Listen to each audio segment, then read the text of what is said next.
स्वामी क्या मैं जा सकती हूँ सत्संग में? राजा ने कहा कि तुम सत्संग में नहीं जा सकती हो। तुम सत्संग की बात ही छोड़ दो। अरे महल से तो आप तो बाहर भी नहीं निकल सकती हो। अगर आप घर महल से बाहर निकलोगी, अगर संतों के बीच साधुओं के बीच रहोगी, जाओगी, सत्संग में जाओगी, ये प्रजा लोग हमें क्या कहेंगे? हमें ताना देंगे। इसलिए मैं आदेश नहीं दे सकता।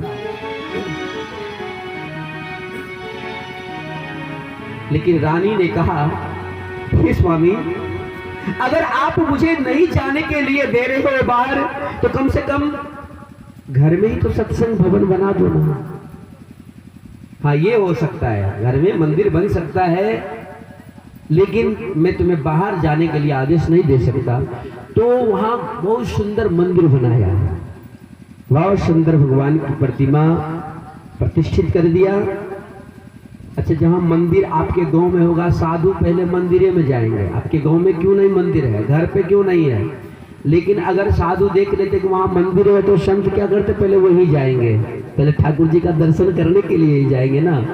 उस समय एक संत, ऐसे महान पुरुष संत थे जो पदार्पण हो गया उसका, उसके घर में, कि ठाकुर जी का दर्शन करते हुए जाए। जैसे वहां गए तो रानी उस जगह थी, और जैसे रानी की दृष्टि संतों के ऊपर पड़ी और वो दौड़ पड़ी, कहा, आज मेरी अखियां पवित्र हो गई है। आज এক संत का दर्शन, बिनु हरि कृपा मिला ही नहीं संता। आज विशेष कृपा मेरे ऊपर भगवान की हुई है। आज राम जी की विशेष कृपा हुई, जो आज संतों का दर्शन हुआ। और रानी इतनी सेवा की, इतनी सेवा की। साधु महाराज ने कहा, बेटी तुमने हमारी बहुत सेवा की, हो मांगो तुझे क्या चाहिए? चाहिए क्या तुम्हें? रानी कहने लगी, हे साधु महाराज, आप मुझे देना चाहते हो ना? क्या जो मांगूंगी वो मिल जाएगा? हाँ। कहा, ऐसे तो हमें कोई चीज की कमी नहीं है, मैं सब चीज से परिपूर्ण हूं, लेकिन मैं आपसे एक चीज मांगती हूँ। कहा, बेटी मांगो, क्या चाहिए तुम्हें? कहा, मैं आपसे यही मांगती हूँ कि मैं पुनः मर जाऊं। अब बताइए, मरने की बात जो मांग ली, साधु महाराज का दिमाग खटक गया कि बेटी तू ये क्या कह रही हो? कहा, आपने मुझे वचन दिया है, जो मैं मांगूंगी वो आप दोगे, मैं पुनः मर जाऊं। हे साधु महाराज, अगर दूसरा जन्म कहीं भी होना तो नीच जाति में मेरा जन्म हो। हेलो, ठीक है, बहुत अच्छा है। थोड़ा आवाज हल्का कम कीजिए, थोड़ा इसका मोटा नहीं करना है, केवल आवाज कम करिए, हल्का हल्का सा। हेलो, ठीक है, रहने दीजिए। हेलो हेलो हेलो, ठीक, रहने दीजिए। कहा, साधु महाराज, मैं अगर कहीं भी जन्म लेती हूं तो वहां नीच से नीच कुल में जन्म ले हो मेरा। बोलिए सियावर रामचंद्र की। नीच जाति में जन्म हो मेरा। अब मेरा रूप हो ना, मेरा रूप जो हो, मैं कुरूपा बनकर के जन्म ले, एकदम कुरूपा, ऐसा कुरूपा बनकर के जन्म लूं ताकि जो दुनिया वाले हमें देखे तो हमें देख करके ही डर के मारे भाग जाए। ऐसा रूप चाहिए हमें, कुरूपा बनकर के मैं जन्म लूं। बताइए क्या मांगे? केवल भक्ति के लिए, कि मुझे भक्ति करने में कोई परेशानी नहीं हो।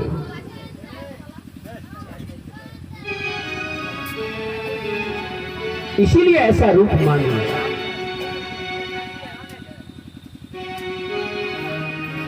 देखिए, मन को कुछ होता है, इधर उधर मत कीजिए आप। मन इधर उधर चला जाएगा ना, तो कहते मन की तड़ंगे मार लो, बस हो गया भजन। कि मन को पकड़ के भगवान के चरणों में, मन थोड़ा सा इधर उधर चला गया तो समझ लीजिए पता नहीं क्या मिनट तक मन उधर रहेगा आपका। इसलिए मन को भगवान के चरणों में लगाए। ये मौका बार बार नहीं मिलेगा आपको। ए मैया, आपको परेशानी, बैठिए, बैठ के कथा सुनिए, अगरबत्ती उगरबत्ती मत जलाइए, बैठिए, कथा सुनिए।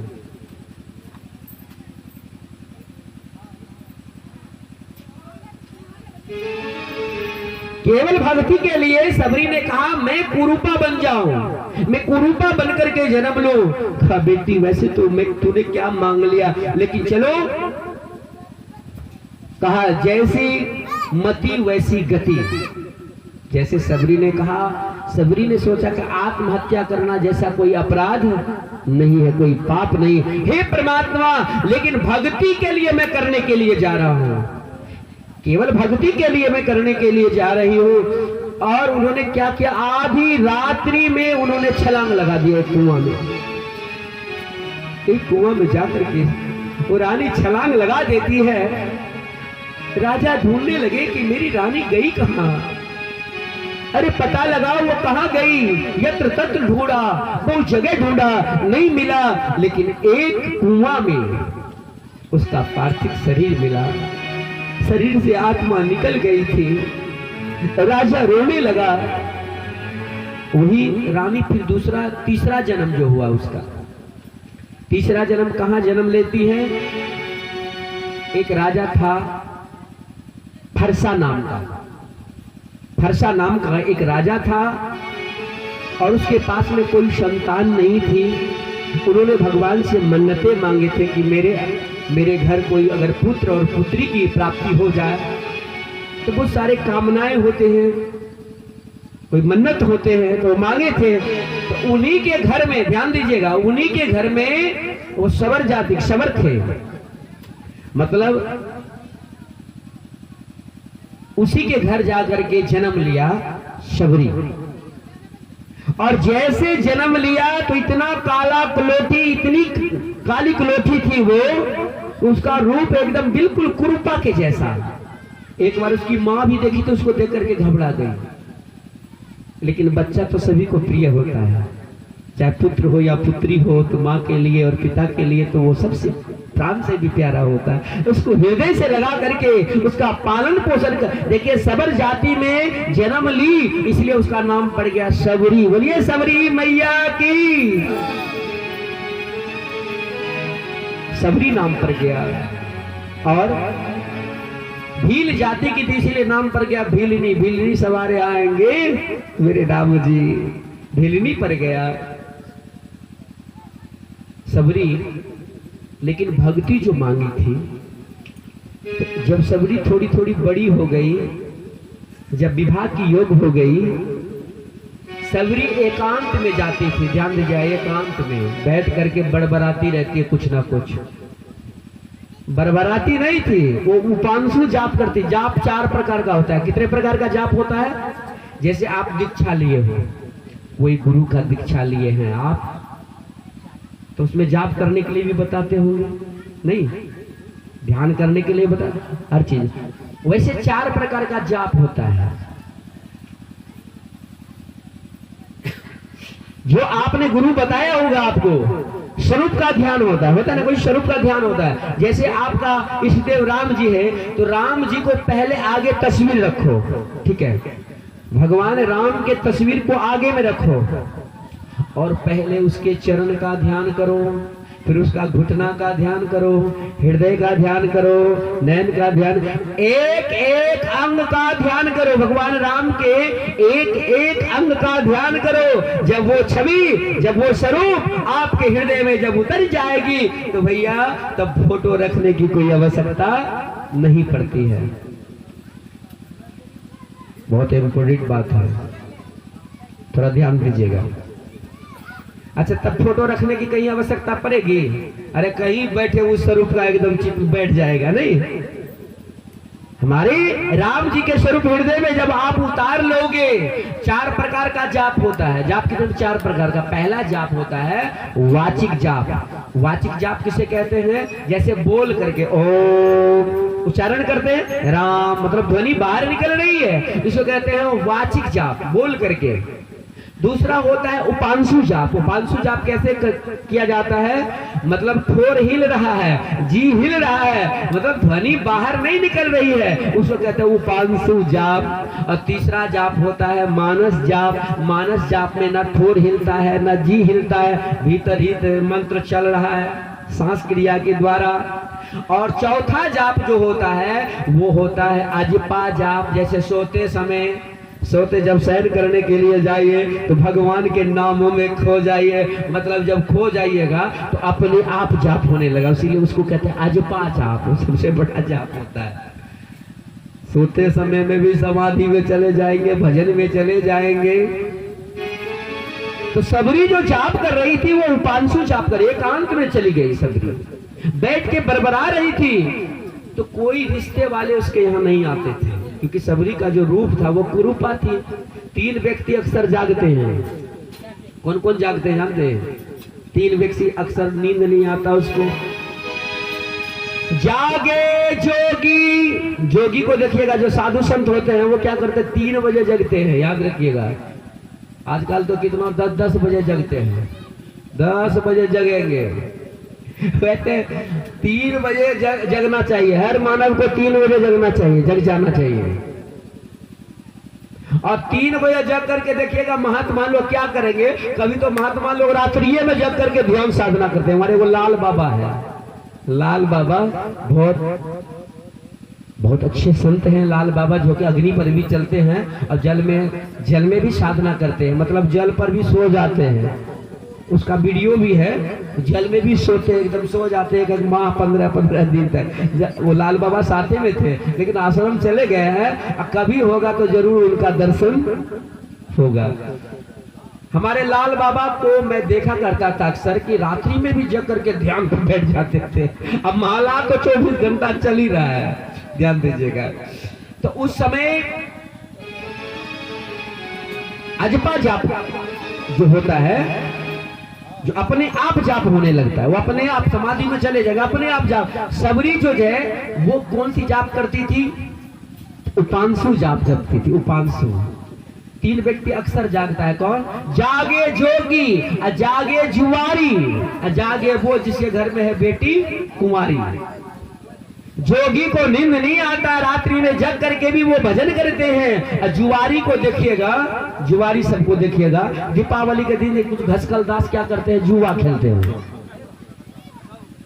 जुआ खेलते। याद रखे, दीपावली जुआ खेलने का दिन नहीं है, लेकिन शौक से जुआ खेलते हैं। लक्ष्मी माँ को कहाँ दाव पर लगाते हैं? दाव पर, जुए के दाव पे लगाते हैं, लक्ष्मी माँ का दुरुपयोग करते हैं। वहां कहते हैं लक्ष्मी पूजा, लेकिन वहां क्या करते हैं? लक्ष्मी माँ को दाव पर लगा रहे हैं, उसका दुरुपयोग कर रहा है। तो बताइए उसका कल्याण होगा कभी?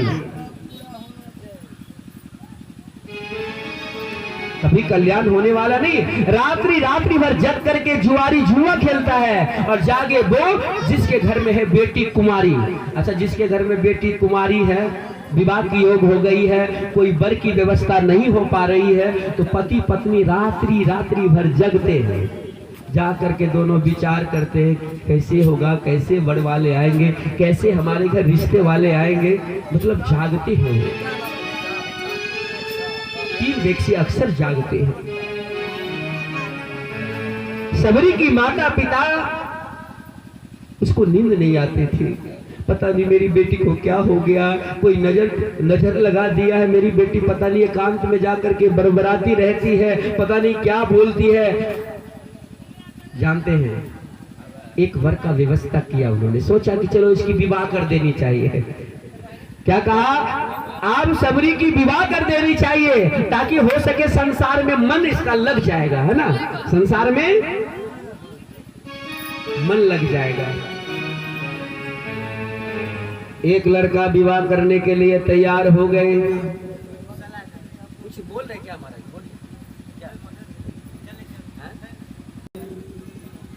बड़ा छोटी कथा मैं थोड़ा करूंगा, क्योंकि बहुत सारे सत्र नहीं तो हमारी कथा बैठता हूँ। एक बार रंगरा में कथा हो गई थी, कहा कि जब तक कथा चलेगी तब तक, मैंने कहा कि कथा जब तक चलेगी आप लोग बैठिएगा ना। कहाँ से? जब तक आप कथा कहिएगा तब तक मैं बैठूंगा। अब बहुत देर तक हो गया, मतलब 8 बजे से शुरू हुआ, 11 बजे समाप्त। बैठे रह गए क्या करते। तो वक्ता की अपनी मस्ती होती है, लेकिन समय का यहाँ पाबंदी है। बहुत सारे संत आए तो शॉर्ट में मैं कथा को मैं पूरा करता हूँ, लेकिन ध्यान मन को इधर उधर नहीं करेंगे। एक बार कहते हैं, न जाने